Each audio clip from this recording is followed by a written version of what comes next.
महाराष्ट्रामध्ये सध्या विधानसभा निवडणुकीची रणधुमाळी सुरू असून उद्या दिनांक 23 रोजी या निवडणुकीचा निकाल सर्वांच्या हाती लागणार आहे।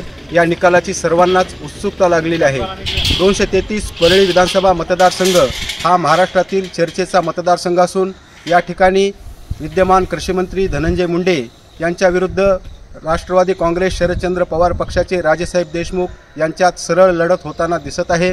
या निवडणुकीमध्ये प्रत्यक्ष मतदानाची प्रक्रिया पार पडली असून आता उद्या दिनांक 23 रोजी याच ठिकाणी नवीन club building thermal colony Parli Vaijnath या ठिकाणी मतमोजणीला प्रारंभ होणार आहे। तत्पूर्वी प्रशासनाने व निवडणूक विभागाने जय्यत तयारी मतमोजणीची केली असून या ठिकाणी 14 टेबलवर मतमोजणी होणार आहे। त्याच अनुषंगाने मतपेट्या ज्या आहेत ते याच ठिकाणी स्ट्रॉंग रूममध्ये ठेवण्यात आलेल्या आहेत। आपल्या पाठीमागे जी स्ट्रॉंग रूम दिसत आहे याच ठिकाणी मतपेट्या ठेवण्यात आलेल्या असून या ठिकाणीच उद्या मतमोजणीची प्रक्रिया पार पडणार आहे।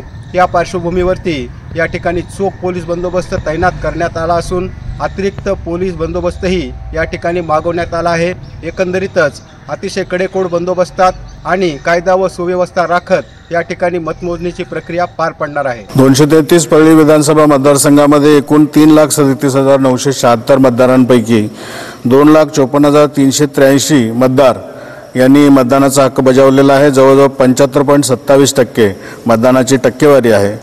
मतमोजणीसाठी आपण या ठिकाणी 14 टेबल द्वारे EVM मोजण्याचं, त्यानंतर 6 टेबल पोस्टल बॅलेट आणि 4 टेबलला ETP बेस असे 24 टेबल या ठिकाणी नियोजित केलेले आहेत।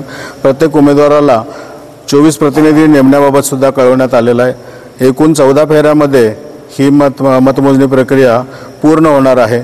यामध्ये मोबाईल कुणालाही अलाउड केला जाणार नाही, त्यामुळे उमेदवार प्रतिनिधी आणि त्यांचे जे काही मतमोजणी प्रतिनिधी आहेत त्यांनी कृपया मोबाईल घेऊन येऊ नका एवढंच या ठिकाणी आपल्याला सांगायचं आहे।